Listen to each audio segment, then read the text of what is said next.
detalle de la hormiga sin descomponerla, tendrá que pasar por todo el proceso que vimos previamente. Sin embargo, hay ocasiones que el arte también participa en esto.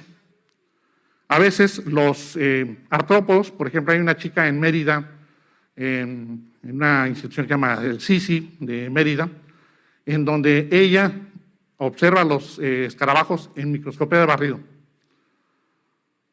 Y luego de estarlos observando, digitalmente colorea las alas, colorea las antenas, colorea los ojos, y ha hecho exposiciones en todas partes del mundo en donde sus imágenes aparecen en revistas como National Geographic, o hace exposiciones en el mundo, en Alemania, en cualquier parte del mundo, como una galería, pero esto es arte.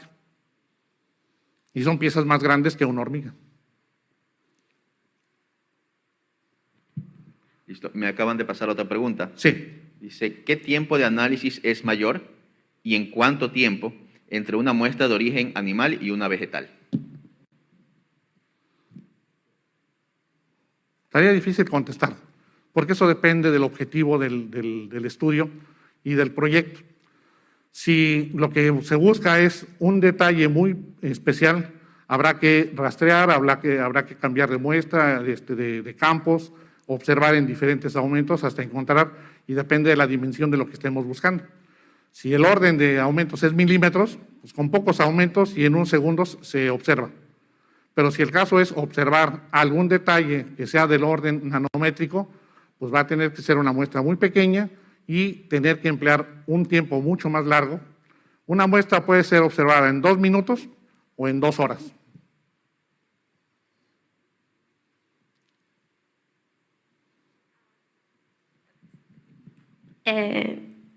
Otra pregunta, ¿no? ¿Qué órganos puede afectar lo que era el tetráoxido de osmio? Aparte de, creo que dijo ante la córnea, ¿no? Ajá, Okay. ¿solamente serían las córneas o otros órganos? No, toda la piel. Todo lo que esté en contacto con el vapor de tetráoxido de osmio puede ser modificado por el tetráoxido de osmio. Por eso hay que tener mascarillas, de preferencia de cara completa con sus 2 respiradores, filtros especiales para vapores orgánicos, y aparte guantes y aparte la bata. Entonces, preferible no arriesgarse y hacerlo todo esto en condiciones de una campana de extracción. Ya, otra pregunta. Cuando estaba hablando del método de la microscopía electrónica, decía que necesitaba 1 milímetro cúbico de la muestra, más o menos así. ¿Qué pasa si tenemos menos de esa cantidad? ¿Se puede observar o tendría que volver a hacerse el proceso para obtener otra muestra? El ideal es 1 milímetro, pero no quiere decir que lo más pequeño no se pueda observar. Mostré ahí una imagen donde tiene artefactos, se ven eritrocitos. Un eritrocito tiene dimensiones de 8 micrómetros en promedio.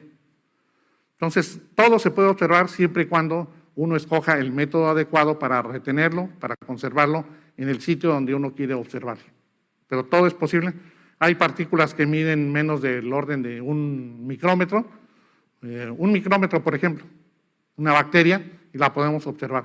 Una imagen que presenté al principio donde aparece del plan de desarrollo de esta primera parte, al lado estaba una bacteria observada, una sola bacteria observada aproximadamente en 15,000 o 20,000 aumentos. Bueno, o sea, todo depende de cómo la atrapemos y cómo la pongamos ahí.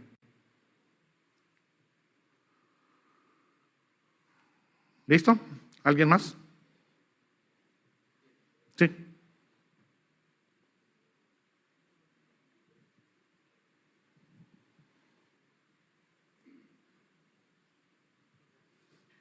Hola. Buenos días. Sí, adelante. Disculpe, ¿y no existe alguna alternativa que no sea cancerígena o tóxica? Así como… ¿Puedes acercarte un poco más, hablar más fuerte? Ok.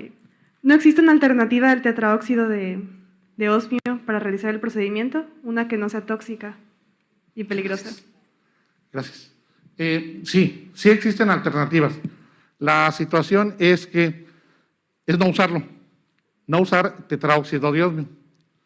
Pero si dejamos de usar tetráoxido de osmio, vamos a perder calidad en el resultado final de la observación. Podríamos no usarlo. Hay quienes en microscopía electrónica prefieren no utilizarlo. Una de las razones es el riesgo que tiene. Y hay otras alternativas.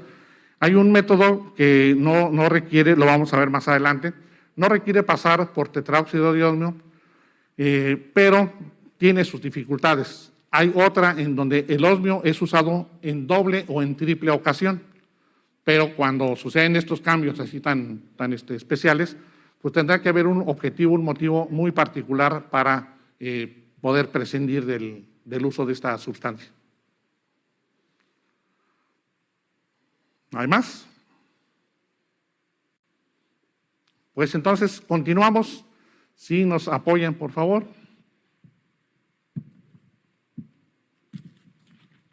Ahí viene.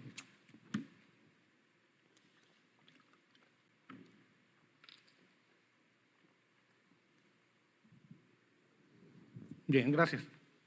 Gracias. Bien, continuamos entonces con la presentación.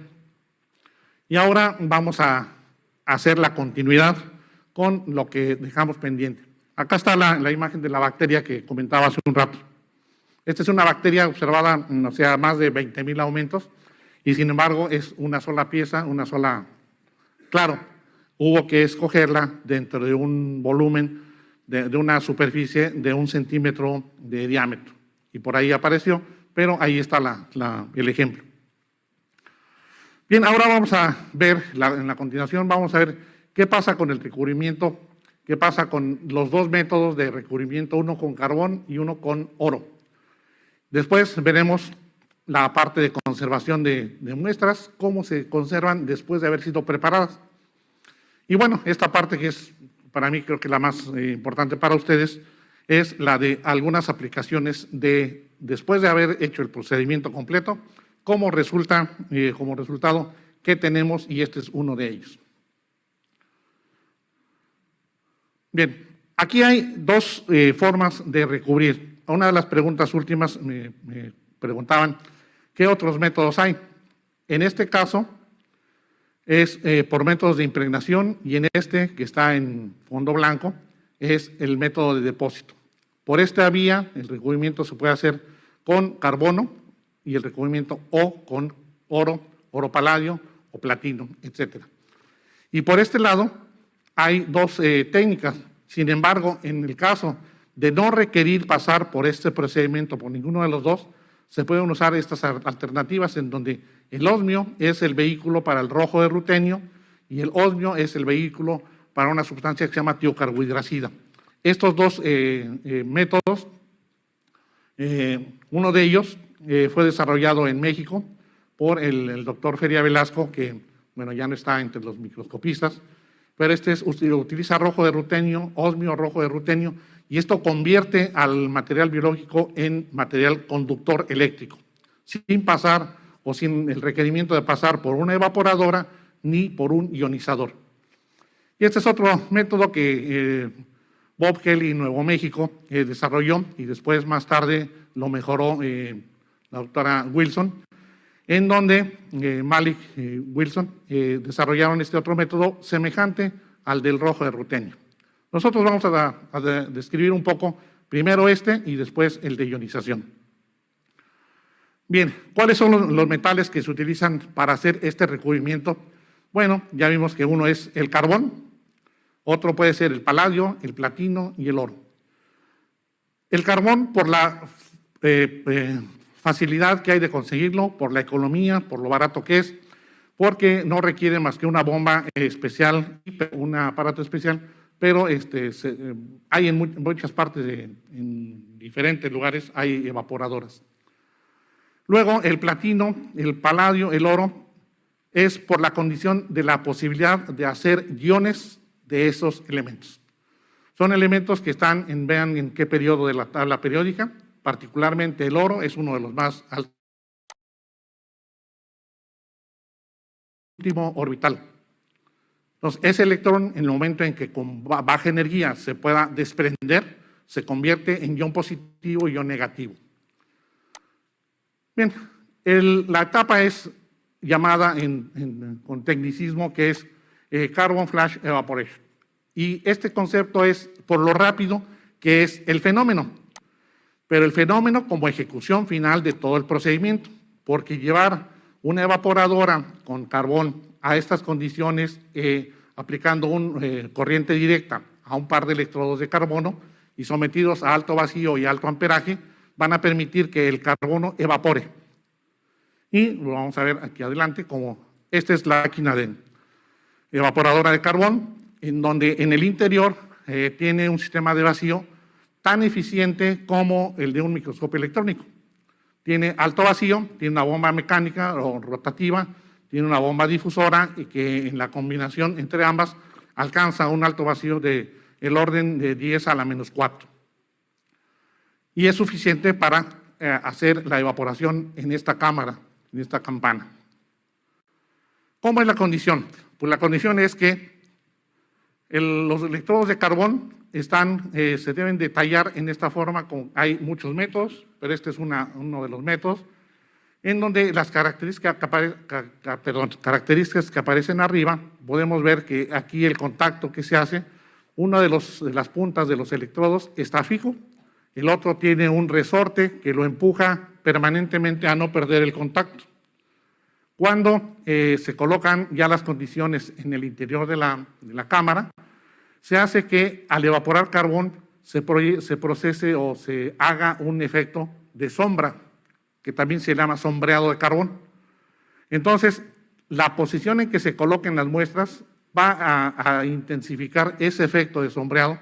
Ustedes han observado seguramente en una tarde, como cuando el sol pega en vertical, que está en el cenit, pega en vertical y no genera sombra más que en la posición casi vertical.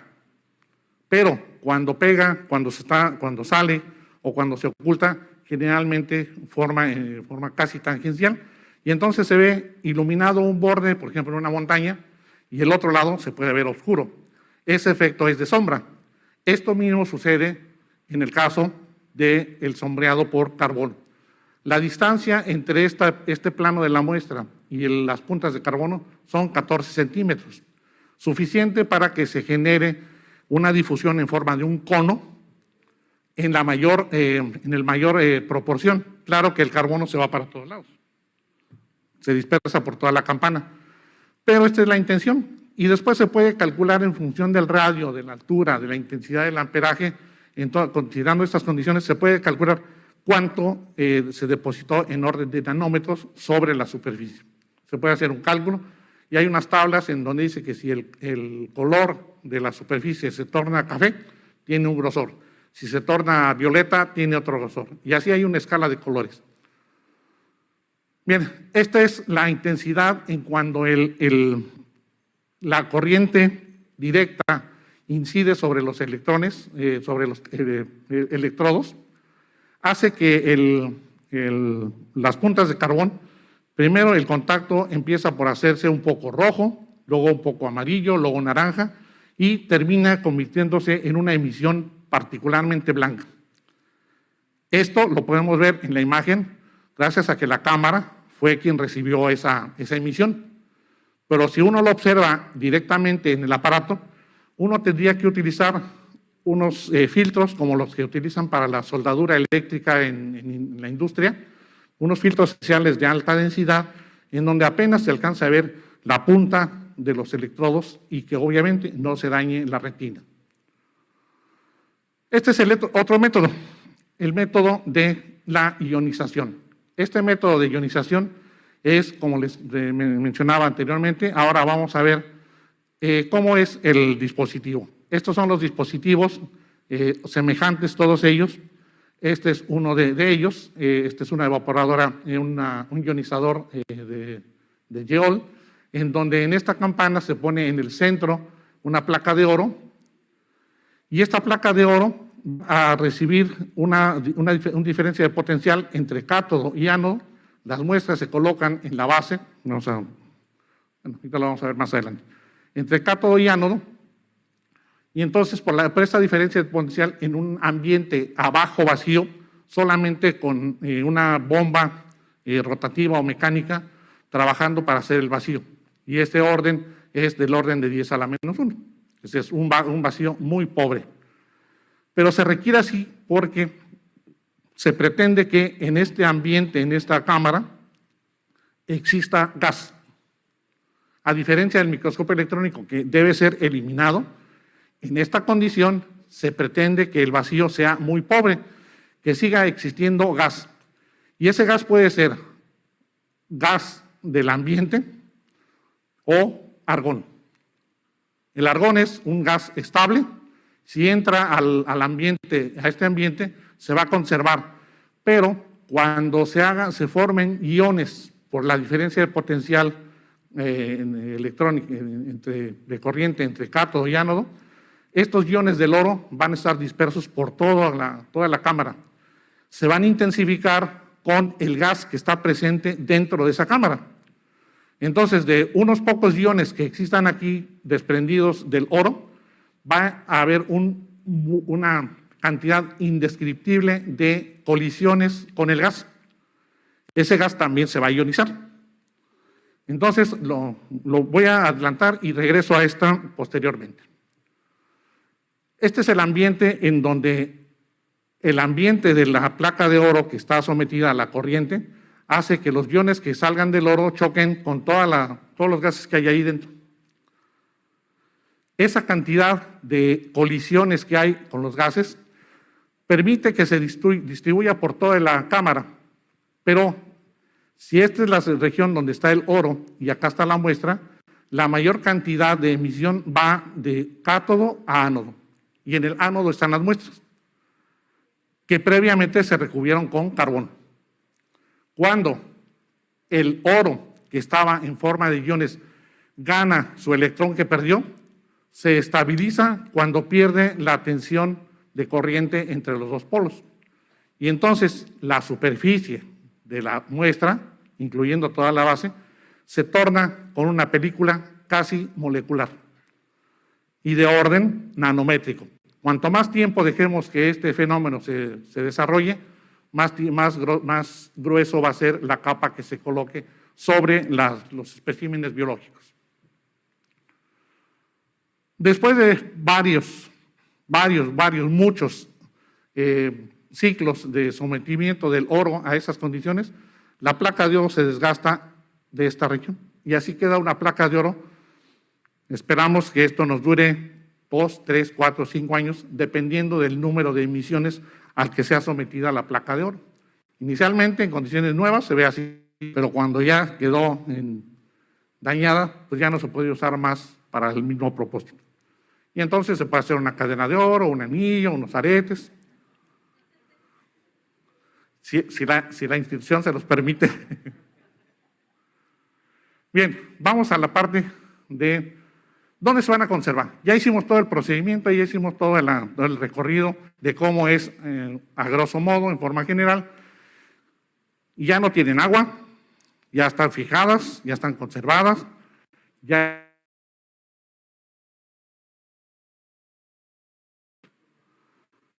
a conservarlas en tanto no las observemos en el microscopio, tenemos que someterlas a un ambiente libres de humedad, libres de polvo, porque cualquier partícula de polvo que caiga sobre la superficie de la muestra, antes de observarla, se va a ver en el mismo tamaño de magnificación de lo que nos interese, y a veces el polvo va a estar ahí en una capa y nos va a inutilizar o echar a perder la muestra por partículas encima, o bien por humedad.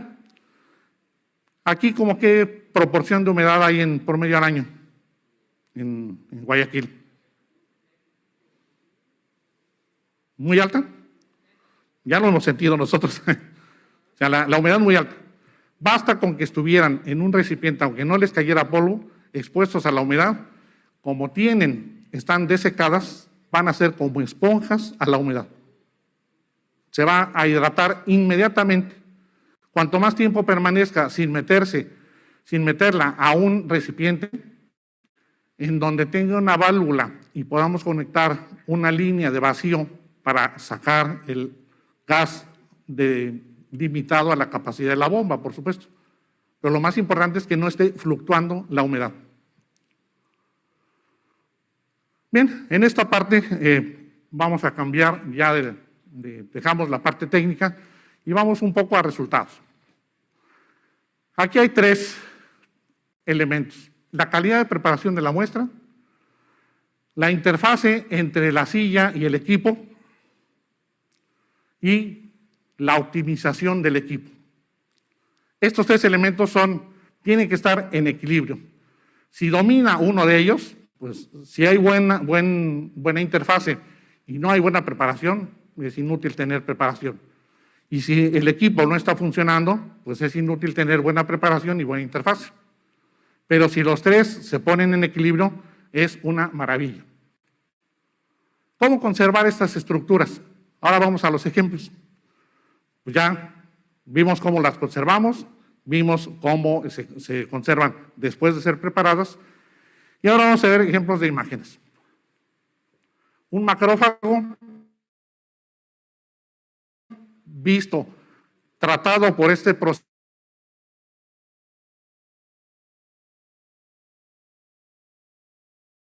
Es un micrófago. La calidad de un material biológico, membranas recubiertas, se pueden ver con estas condiciones, pese a que fue un microscopio filamento. Eritrocitos conservan la forma propia, la forma, y no como aquel ejemplo que vimos de crenocitos y crenocitos secados. Eritrocitos conservando la bacteria, ahora sin tinción digital, sin coloración digital. Y acá lo que vemos es un espermatozoide de tortuga. Ese espermatozoide de tortuga no se parece en mucho a los de espermatozoides de otros animales. Y aquí lo que vemos es que este espermatozoide es bien picudo. Acá lo que son hongos, perdón por lo alargado de la imagen, pero al pasarla del formato de Mac a PowerPoint se deformaron un poco, pero bueno, el propósito no es la calidad del fondo, la superficie, la textura que tienen. Histoplasma capsulatum y una variedad de hongos, con excepción de lo alargado que se ve de formato de equipo, pero se ven las características. Los micelios se ven íntegros, se ven íntegros. Aquí hay varias estructuras que seguramente ustedes conocen. Hay unos conidios. En las colaboraciones que hemos hecho con mucha gente que ocurre a nosotros por la parte de la preparación de muestras, ha habido colaboraciones con instituciones. Esta es una colaboración con el Departamento de Bioquímica Nacional de Cardiología, en donde estudian estas tienen en la capitales acuáticos. Atesoran y de esta manera como que limpian, descontaminan las aguas contaminadas. En este caso vemos 3 imágenes a diferente magnificación de hongos crecientes en catéter de diferentes marcas, diferentes características y fabricación, pero en todos ellos, en el experimental, se sembraron hongos sobre la superficie y en algunos proliferaron más que en otros. Una válvula cardíaca que fue retirada por cirugía, se sabe que el paciente tenía micosis, pero no se sospechó que hubiera micosis hasta en la válvula cardíaca que fue retirada. Cuando llevaron el material al laboratorio, sospechaban de eso, lo que buscaban eran hongos. Ya había estudios previos, saben que había micosis ahí, y entonces pues efectivamente se comprobó que había hongos. En base de trabajo, por ejemplo, hematocistos son a la estructura que los corales tienen como medio de defensa en este sal que se llama coral de fuego, y en la zona de, pues seguramente que en algunas regiones de esta zona también debe haber coral, tienen estas estructuras que son el mecanismo de defensa.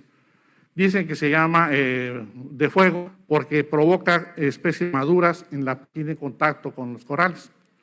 Y entonces es una imagen de campo claro y esta imagen equivalente en microscopía de barrido.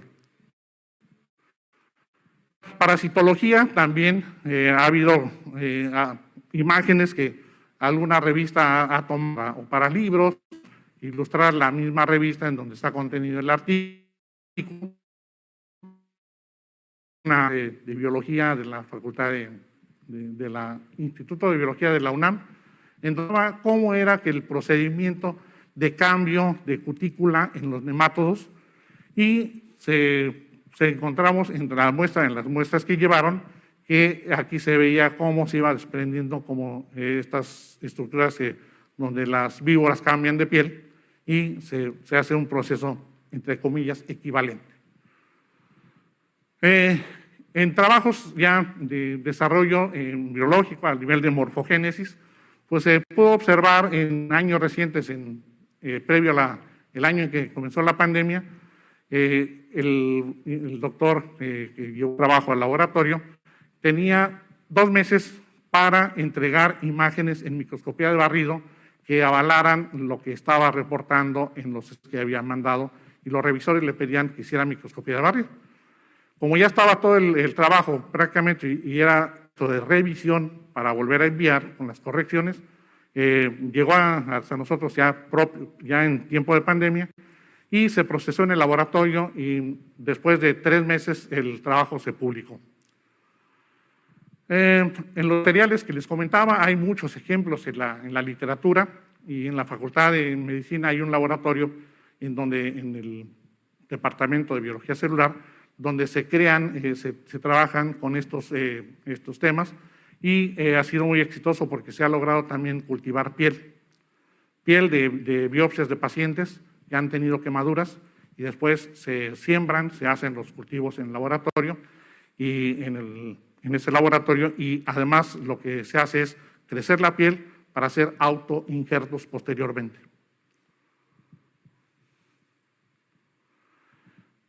Lo detallado, el detalle de estos son ciliados, todos son protozoarios ciliados, un paramecium, una especie, la descripción por primera vez de este organismo, ciliado, que fue descrito en la Facultad de Ciencias, y fue una nueva descripción de una nueva especie en Facultad de Ciencias por los investigadores que hicieron esto.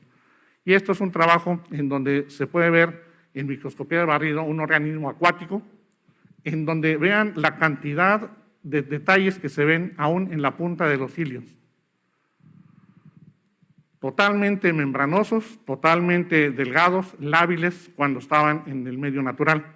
Sin embargo, pues logramos conservar todos esos detalles.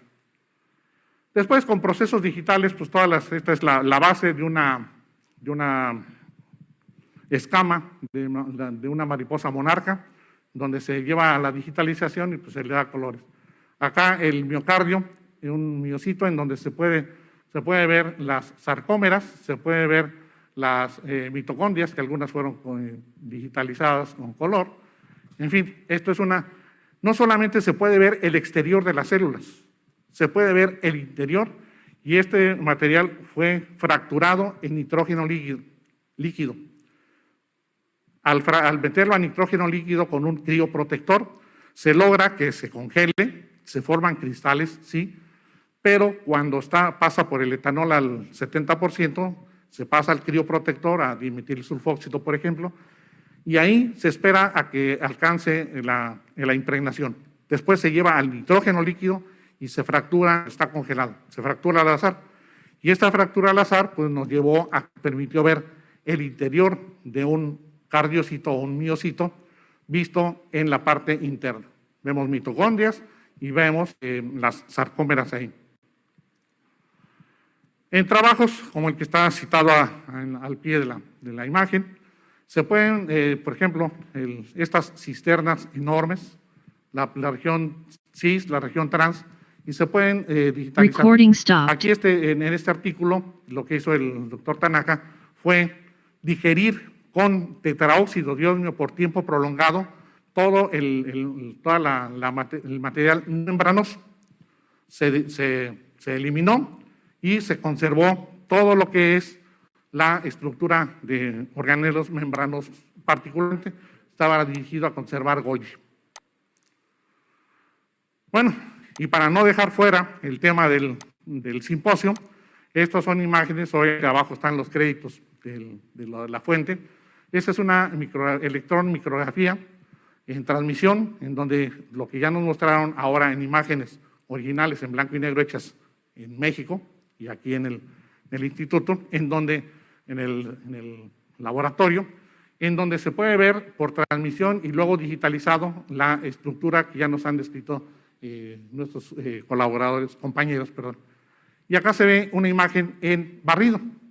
La diferencia es que acá es el haz atraviesa la muestra y acá el haz pega en la muestra y genera señales, genera interacciones.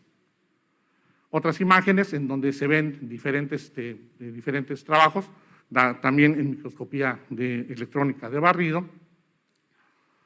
En donde aparecen en diferentes tipos de órganos, en diferentes especies, también el análisis de microscopía de barrido con SARS.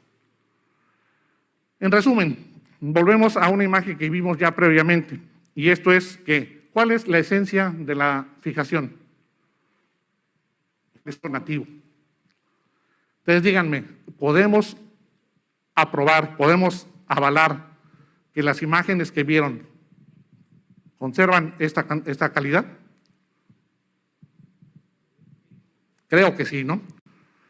La segunda, ¿se conserva? Pues también. Y cada una de ellas solamente es para recordar, y quien tomar imagen desde ahí, pues dejen que esté completa la lámina. Y todos los puntos son los más sobresalientes de lo que hay que tener cuidado en la preparación de una muestra para llevarla al microscopio, muestra biológica para llevarla al microscopio electrónico de barrido. Bien, parte del equipo de trabajo, uno no lo hace todo, hay quienes están colaborando con nosotros en el laboratorio, y bueno, el trabajo de todos es lo que a nombre del laboratorio de morfología y toxicología, que es donde yo estoy, yo hago la parte de microscopía de transmisión, de barrido, perdón, y la parte de microscopía de campo claro y fluorescencia. Y pues las chicas y el chico que está ahí atrás al fondo son parte, no está todo porque no todos se dejan tomar imagen, y menos para mostrarla públicamente. Pero sí hay que pedirles permiso para hacerlo. Bueno, ya casi en la última, para terminar, esa es una lista de las dependencias de Recording in la progress. UNAM, en donde con todos estos laboratorios en alguna de las disciplinas que cada quien trabaja, hay colaboraciones con instituciones, inclusive con Cuba, con 12 instituciones en La Habana. Hemos colaborado con ellos también. Aparte, el trabajo no se queda solamente en la publicación y en alumnos titulados con tesis. Aquí vemos que participamos en la edición de la portada de la revista de la Facultad de Medicina. Esto es una publicación bimestral y las portadas, las imágenes son tomadas por nosotros. Y acá somos sede de la especialidad en microscopía electrónica de la Facultad de Ciencias en colaboración con la Facultad de Medicina. Es un curso que dura 1 año y 1 año de tiempo para titularse. La última consideración es que en la microscopía lo valioso no es solo el microscopio, sino la interfase entre la silla y el microscopio.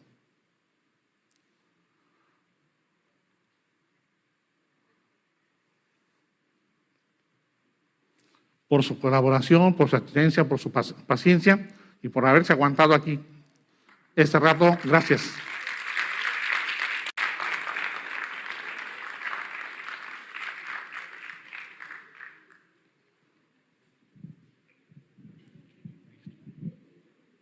Sí, gracias. Listo. Agradecemos al PhD Cepeda por su exposición. Continuando con nuestro programa, invitamos al PhD Leandro Patiño Patiño, coordinador general técnico del INSPI, quien realizará la charla magistral Proyectos de investigación del INSPI para el estudio del SARS-CoV-2.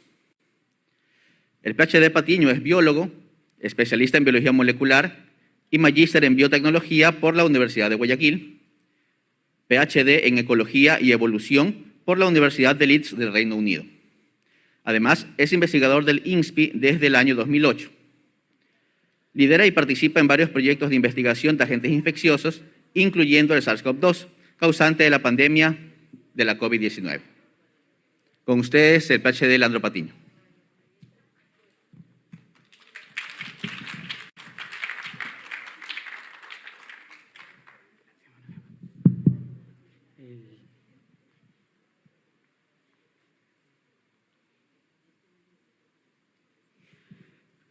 Bueno, buenos días con todos. Gracias por el tiempo y por seguir aquí para escuchar la siguiente presentación, a la cual le cambié un poco el título, COVID en Ecuador, aportes desde el INSPI, para poder mostrar un poco cuál es el aporte que hace la institución, ha hecho la institución durante la pandemia del COVID-19. Si me permiten unos minutos para familiarizarme con esto, porque siempre soy un caos.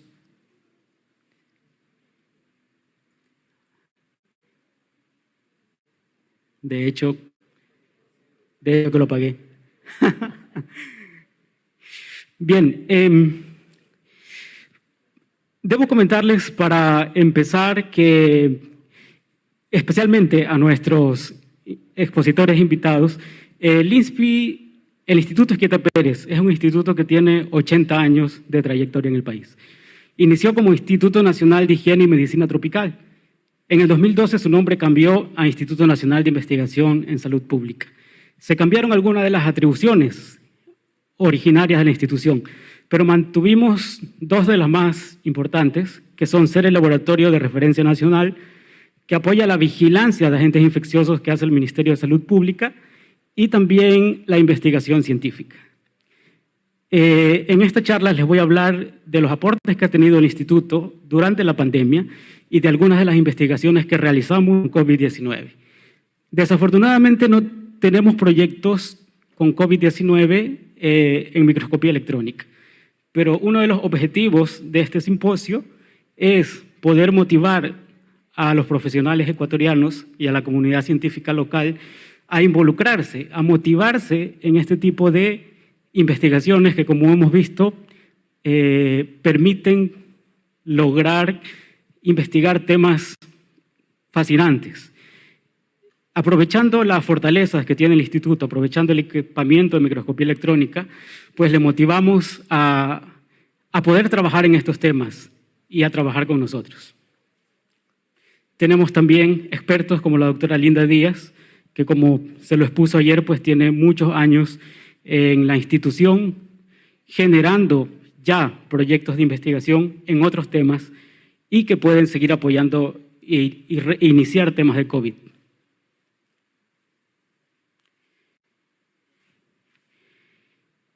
Me parece que a ustedes no se les apagaba. Bien.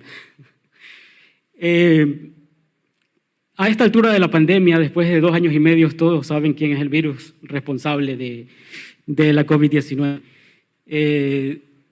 De acuerdo a los datos de la OMS, pues hay 548.990.000 casos confirmados por laboratorio de este virus.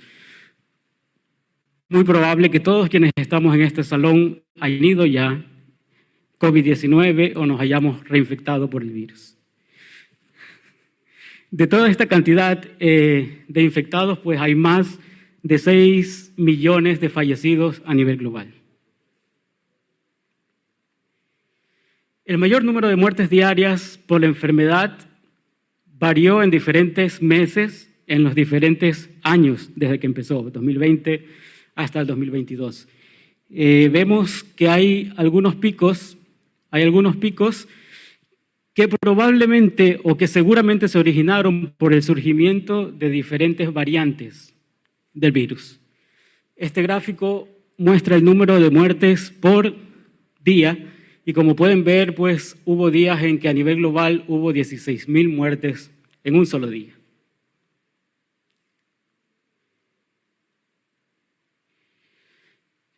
La mayor cantidad de muertes por el COVID-19 ocurrió en el continente americano cuando lo comparamos con los otros continentes.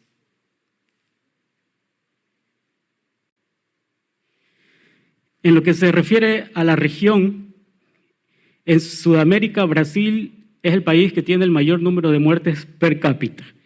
Si vemos el gráfico con las barras naranjas, pues se evidencia que Brasil tiene aproximadamente más de 600.000 fallecidos por COVID-19.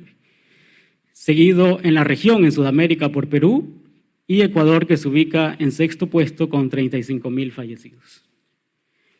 Esta figura cambia cuando comparamos los muertos por millón de habitantes.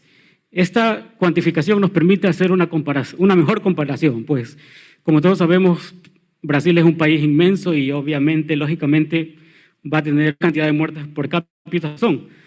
Pero hablar de muertos por millón de habitantes cambia la figura y quien está primero es Perú.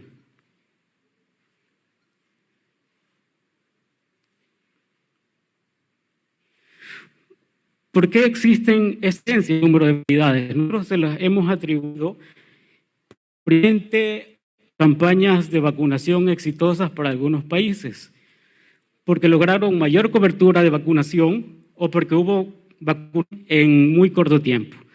En el caso de Ecuador, a partir del 2021, hubo una campaña de vacunación muy efectiva y en muy corto tiempo fue posible llegar a vacunar al menos 85% de la población. Ecuador está aquí marcado con esta estrella en rojo. A medida que se iban vacunando la población, el número de casos fue reduciendo en Ecuador. Puede ser coincidental, eso tiene que ser estudiado a profundidad, pero la atribución que podemos hacer al momento es que la vacunación a nivel global ayudó muchísimo a reducir el número de mortalidades.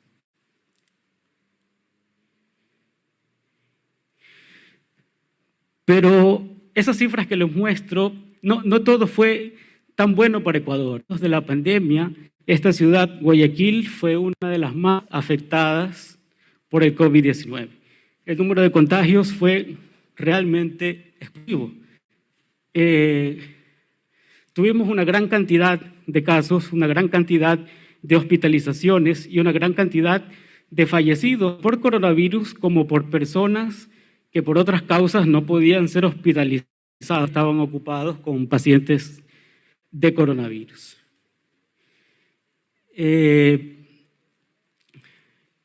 impacto fue tan grave que las funerarias no dieron abasto y en muchos casos muchas familias no pudieron sepultar a sus familiares en la forma y en los tiempos como hubiésemos querido. Eso condujo a que Ecuador estuviera en las primeras planas de los periódicos más conocidos, mostrando la tragedia en que en ese momento ocurría en Guayaquil.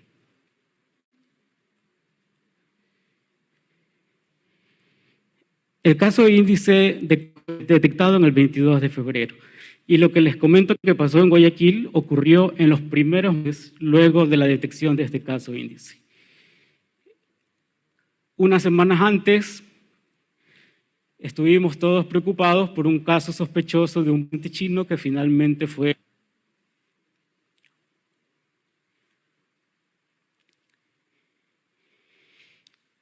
Esta detección del caso, pues consideramos que es uno de los primeros aportes del INSPI hacia la pandemia. El caso fue reportado en uno de los laboratorios de la institución, que es el Centro Nacional y otros.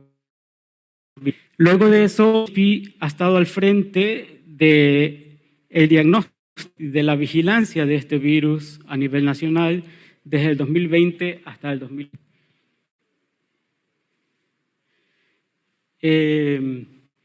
Hasta la fecha, ecuadrado por laboratorios, cerca de 1 millón de casos y 35.000, un poco más de 35.000 fallecidos. Este gráfico tiene las barras, mostramos el número de casos en los diferentes años por semana epidemiológica. Las barras se complementan con este eje, donde se muestra el número de casos de infectados confirmados por laboratorio. Como ustedes ven, tuvimos picos en el 2020, tuvimos picos en el 2021 y 2022, todos asociados a la presencia de diferentes variantes de SARS-CoV-2. En el 2020, las variantes que conocíamos, varias variantes circulaban simultáneamente. En el 2021 hubo el surgimiento de la variante alfa a inicios del 2020 y que se extendió del 2021. Y en el 2022 tuvimos la variante Omicron. Para el 2022, Ecuador era un país que ya contaba con 85% de vacunación. Sin embargo, Omicron nuevamente causó una gran cantidad de casos en el país, muy superior a los casos que se habían registrado previamente. En la línea roja vemos el número de mortalidades, también por semana epidemiológica. Como podrán ver, este pico más alto corresponde a los primeros meses de la pandemia en Guayaquil. Esto empieza a descender y luego tenemos este pico que se da por la presencia de la variante alfa y este descenso correlaciona con la vacunación en Ecuador. Posteriormente, con la llegada de Omicron tenemos un pico de mortalidades, pero que no se compara con lo que ocurrió en 2021 y 2022. Nosotros, como lo dije antes, atribuimos esta mayor cantidad de casos, que ustedes, como ven, es bastante significativo, y esta menor mortalidad en comparación con las anteriores, al proceso efectivo de vacunación. Pero con lo que nos ha mostrado hoy Mauricio, pues podríamos también aquí incluir otras causas que podrían ser las responsables de este menor número de mortalidades.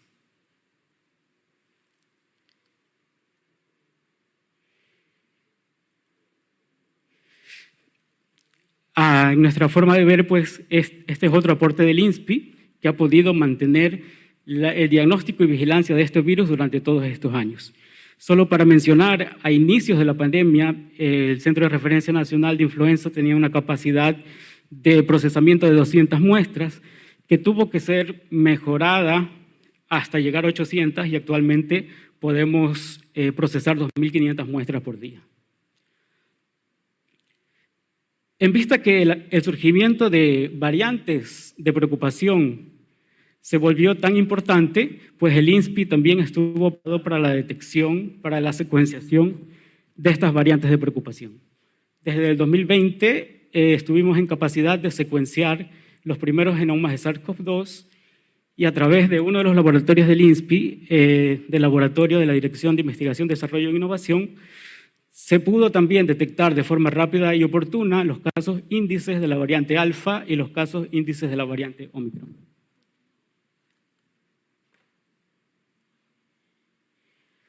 A partir del 2021, el INSPI fortalece sus actividades de secuenciación genómica y prioriza mucho más la secuenciación genómica en el país y empieza a secuenciar un gran número de muestras de genomas que se elevan a GISAID y actualmente, junto con la academia, que también tiene al menos 3 universidades estuvieron siempre involucradas en la secuenciación desde el primer año, en conjunto con la academia y el INSPI, pues hay al menos un poco más de 5.000 secuencias de genomas depositadas en GISAID y el INSPI contribuye actualmente con el 64% de todas ellas.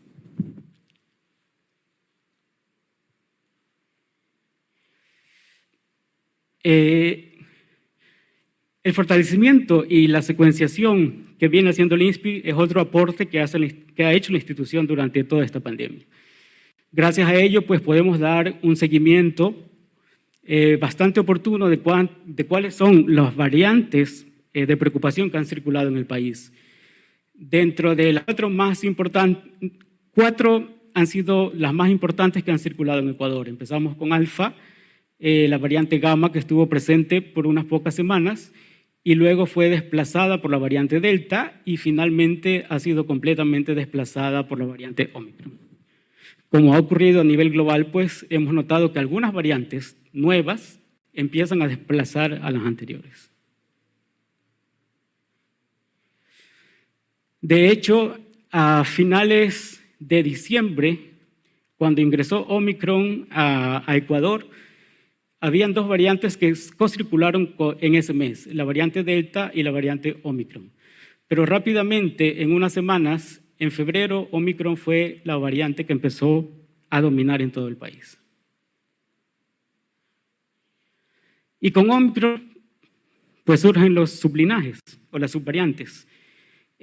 A la fecha se han detectado al menos 26 sublinajes de Omicron, todas de las cuales se enmarcan dentro de las cinco sublinajes principales, que son de la B1 hasta la BA5. BA4 y BA5, ambas ya han sido detectadas en Ecuador, una el 25 de mayo y otra el 8 de junio. Pues como les indicaba, el seguimiento de estas variantes también es otro aporte importante que hace la institución durante la pandemia de COVID-19.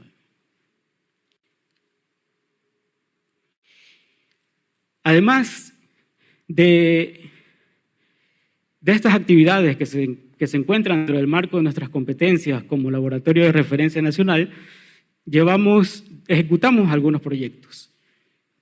Les voy a hablar al menos de 4 de ellos que se encuentran actualmente en desarrollo. Uno de ellos, análisis de secuenciamiento del genoma completo de SARS-CoV-2 en pacientes adultos infectados en territorio. Muchas de nuestras investigaciones las hacemos en colaboración con diferentes entidades del país. Este proyecto lo llevamos a cabo con la Universidad San Francisco de Quito, que es una de las universidades que también ha liderado secuenciación en el país desde que inició la pandemia. ¿Cuáles son los objetivos? Pues determinar los genotipos circulantes en el país, realizar análisis filogenéticos para poder determinar qué variantes circulan en el país. Es un proyecto que también contribuye a la vigilancia genómica en Ecuador. Tiene financiamiento tanto de la Universidad San Francisco de Quito como del INSPI y también de otro colaborador externo como el Instituto Pasteur de Montevideo. ¿Qué es lo que hacemos para secuenciar? Pues creo que también la mayoría de nosotros estamos familiarizados, como nunca esta pandemia nos ha permitido a todos tratar de entender temas más técnicos desde la PCR hasta secuenciación. Y solo brevemente indicaré que la secuenciación empieza con la colección de la muestra, como cuando nos hacemos el hisopado para detectar el virus, luego la extracción del ADN genómico, luego la amplificación del genoma viral por PCR. La PCR es una técnica que hace copias de un fragmento del genoma viral.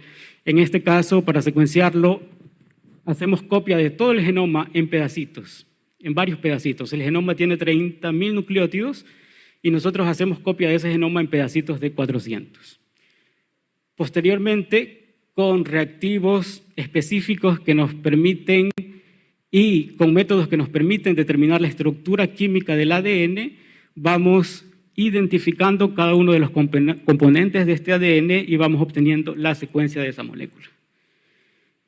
Finalmente, hacemos análisis informáticos, que no es más que ensamblar ese genoma que amplificamos en pedacitos de 400, como se ensambla un rompecabezas. Armarlo como se arma un rompecabezas con una plantilla, que es un genoma de referencia que tenemos como base para poder armar estos pedacitos. En la contraparte que tiene el INSPI dentro de este proyecto, nosotros hemos trabajado con muestras de un hospital de Guayaquil, el Hospital Luis Bernaza. Hemos trabajado con pacientes hospitalizados y pues pudimos detectar que las variantes que causaron más casos de hospitalización en la época de muestreo fueron la variante alfa y la variante iota. La variante iota no ha sido considerada como variante de preocupación, pero sí fue considerada como variante de interés en su momento. Para mencionar, este proyecto nos permitió poder detectar, poder publicar la detección del primer caso de Omicron en el país. Pues, como todos sabemos, pues los proyectos de investigación tienen que tener consentimiento informado, en el país tienen que estar aprobados por un comité de ética, entonces estas aprobaciones previas nos permitió publicar este resultado rápidamente. Un segundo proyecto lo llevamos en colaboración con la Universidad de Guayaquil, que es la vigilancia de SARS-CoV-2 en plantas de tratamiento de aguas residuales y también en principales cuerpos hídricos en la costa de Ecuador. Inicialmente lo propusimos como Guayaquil, pero luego cambiamos los sitios de muestreo. ¿Cuál era el objetivo de este proyecto? Lo principal era estudiar contaminación fecal en cuerpos hídricos y dentro de ese estudio de contaminación fecal ver si éramos capaces también de detectar el SARS-CoV-2.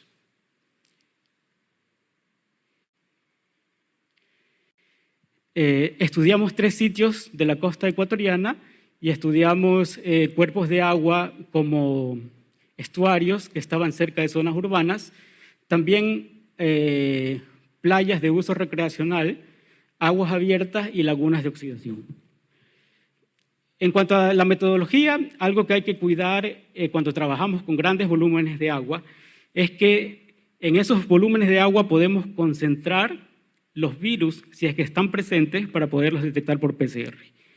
Es mucho más fácil tomar una muestra de hisopo donde sabemos que vamos a tener, si el paciente está positivo, vamos a tener una alta carga viral ahí. Pero en el cuerpo de agua pues va a haber una diseminación de los virus y si es que el virus está presente tenemos que asegurarnos de concentrarlos. Entonces, utilizamos estrategias químicas, por ejemplo, el uso de leche descremada, que permite que los virus se adhieran a las partículas de leche y luego por un proceso de precipitación, si el virus está presente, en teoría lo podremos precipitar. Una vez que se hace eso, pues la extracción de ácidos nucleicos y luego la amplificación por PCR. Usando esta estrategia, nosotros detectamos SARS-CoV-2 en plantas de tratamiento de aguas residuales. Esto lo esperábamos, porque luego se fue entendiendo que el virus también se diseminaba en las heces. Entonces, esperábamos encontrar este resultado. Sin embargo, también lo encontramos en 2 muestras de aguas costeras, en un estero de la costa de Ecuador y también en una playa donde ambos tienen uso recreativo. Nuestros resultados están en un preprint ya publicados. Ahora, lo que siempre hacemos énfasis es que el encontrar el ARN viral en estos cuerpos de agua no necesariamente significa que está la partícula viral completa, pues hay muchos componentes medioambientales como la salinidad, la radiación UV que puede hacer que el virus se degrade muy rápidamente en estos cuerpos de agua. Lo que sí demuestra y lo que sí encontramos es que en estos sitios donde encontramos ARN de SARS-CoV-2 también hubo alta contaminación por coliformes fecales. Entonces, esto muestra que estas áreas efectivamente están altamente contaminadas. Y también las áreas donde detectamos esto estaban cerca de zonas urbanas y detectamos conexiones clandestinas desde las casas o desde locales comerciales como restaurantes hacia los cuerpos de agua.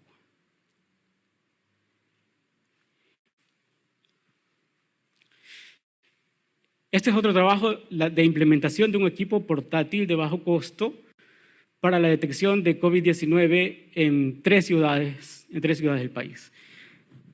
Este es un proyecto para usar estas herramientas de detección de los agentes infecciosos en el punto de atención. Pues en el contexto de una pandemia esto es súper importante. En el Ecuador, durante los primeros meses de la pandemia, el único laboratorio que hacía diagnóstico de COVID-19 era el INSPI.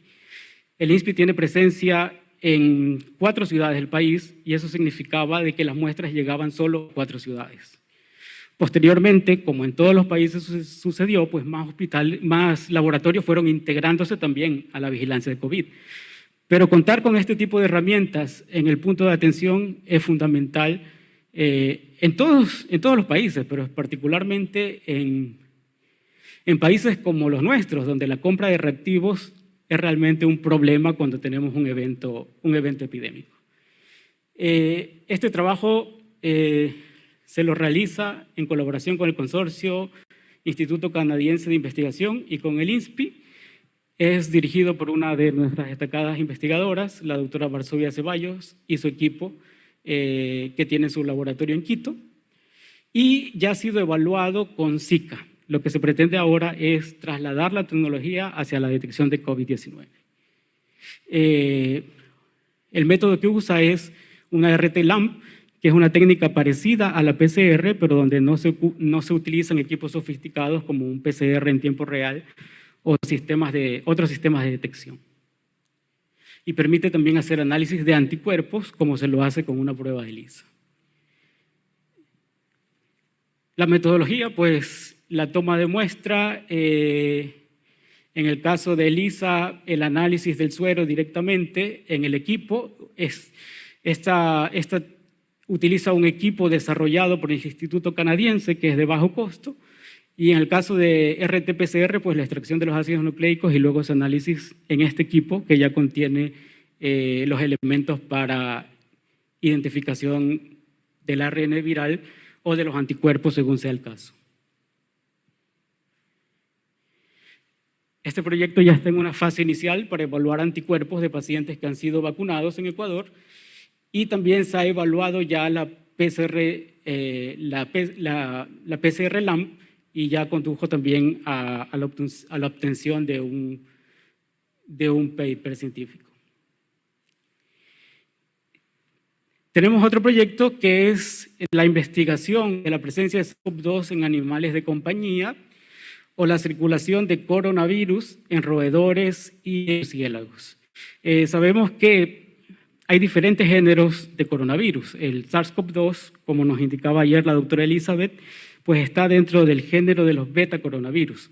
Pero también tenemos otros géneros, como alfa coronavirus, delta coronavirus y gamma coronavirus, que también infectan diferentes mamíferos.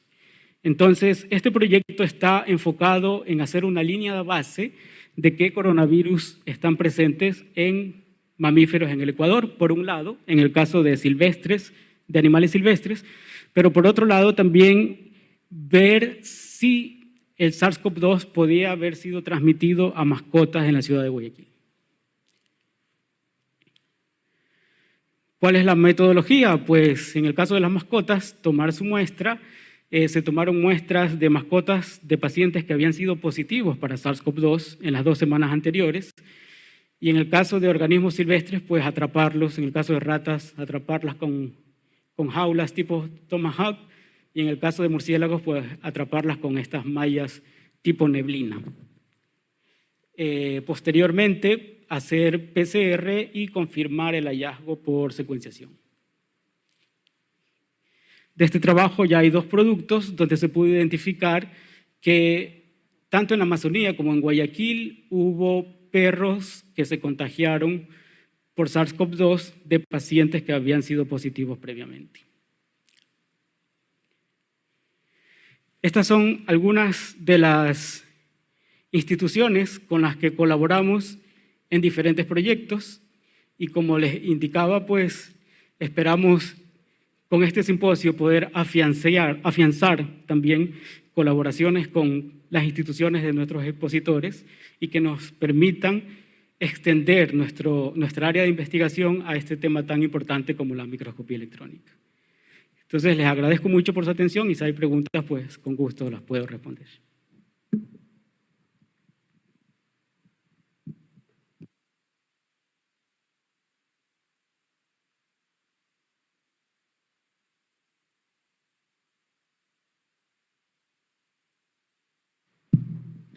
¿Alguna pregunta para el PhD Patiño?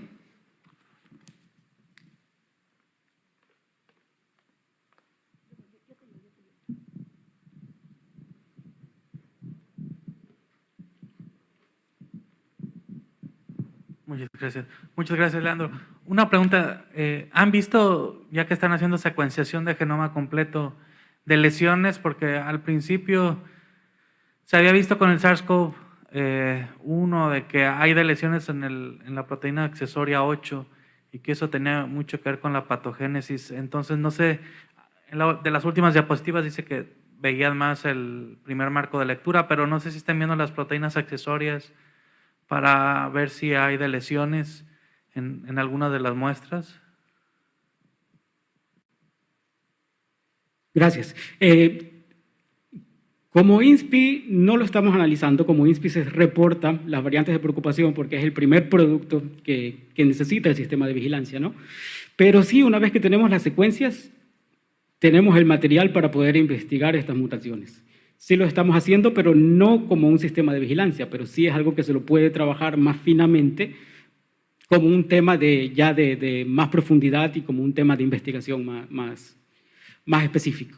Sí, porque tienen una mina de oro, si tienen todos los datos epidemiológicos y después pueden voltear y ver las mismas muestras para ver si hay de lesiones, sería muy interesante, porque se había propuesto un par de lesiones de marcos de lectura que tienen que ver.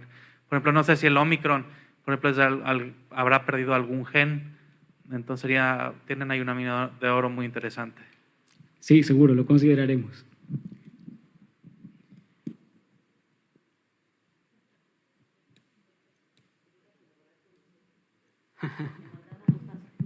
Sí, esta es una pregunta que me pasaron.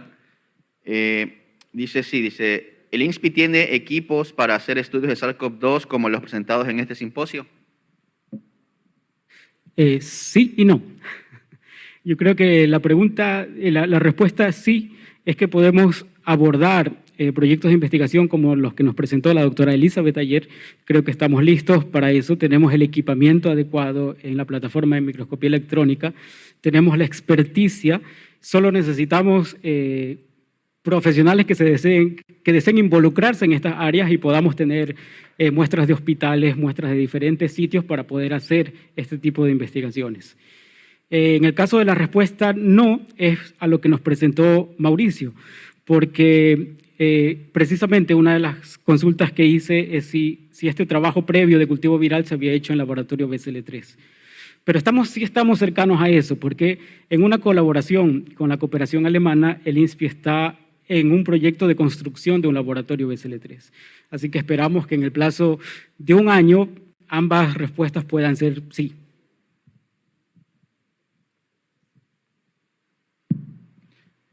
Bueno, sin más preguntas, agradecemos al PhD Leandro Patiño. Démosle un fuerte aplauso, por favor. Muchas gracias.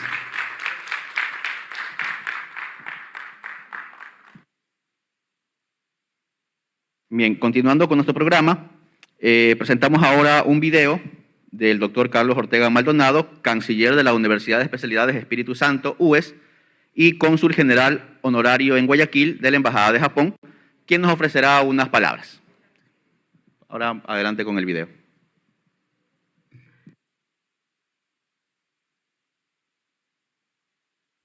En mi calidad de cónsul general honorario del Japón en Guayaquil, me es sumamente honroso participar en la clausura de este seminario internacional de microscopía electrónica relacionado al COVID y su aplicación en la salud pública. Quiero celebrar estas iniciativas del Instituto Nacional de Investigación en Salud Pública, INSPI, Dr. Leopoldo Izquieta Pérez, prestigiosa institución ecuatoriana, pionera en la aplicación de la microscopía electrónica para la identificación y caracterización de distintos agentes patógenos, que sin duda alguna el gobierno japonés durante muchísimos años ha sido un gran aliado del INSPI, contribuyendo de esa manera a su fortalecimiento técnico y científico, que no solo es a través de donaciones y equipos de alta tecnología, sino también y principalmente en el entrenamiento de los recursos humanos e investigadores y científicos del Instituto INSPI. Señalado reconocimiento debemos dar, sin duda alguna, a la Agencia de Cooperación Internacional del Japón, JICA, por hacerse presente siempre con estas iniciativas que, por supuesto, impactan en el desarrollo del país, nuestro querido Ecuador.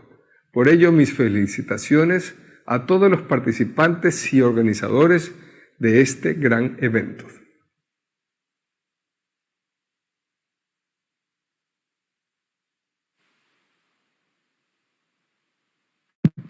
Listo. Agradecemos a la distancia al doctor Ortega por sus palabras. Llamamos ahora a nuestros expositores de este simposio, al doctor Mauricio Comas, la doctora Reina Lara, Armando Cepeda, Elizabeth Soria, Linda Díaz y Leandro Patiño, por favor que nos acompañen acá en el escenario, por favor. Y también a nuestra directora ejecutiva, la doctora Guanara Borja, quien le hará entrega de unos certificados a nuestros expositores.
Muy buen día. En este momento queremos agradecer la participación de nuestros expositores que han enaltecido este simposio.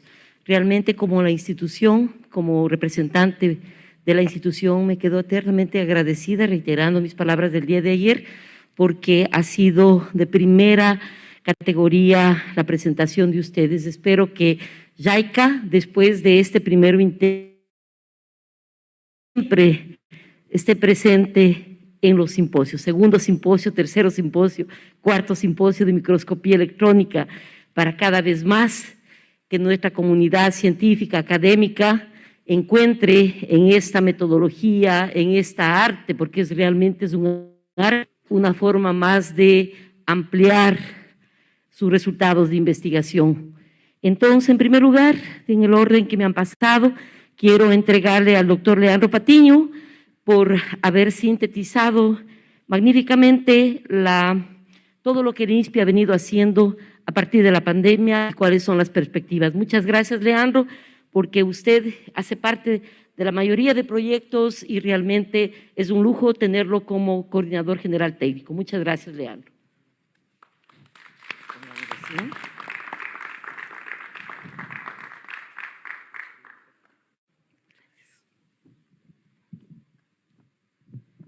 Perdón, a la doctora Linda Díaz, realmente gracias a la presencia de esta profesional con mucho talento,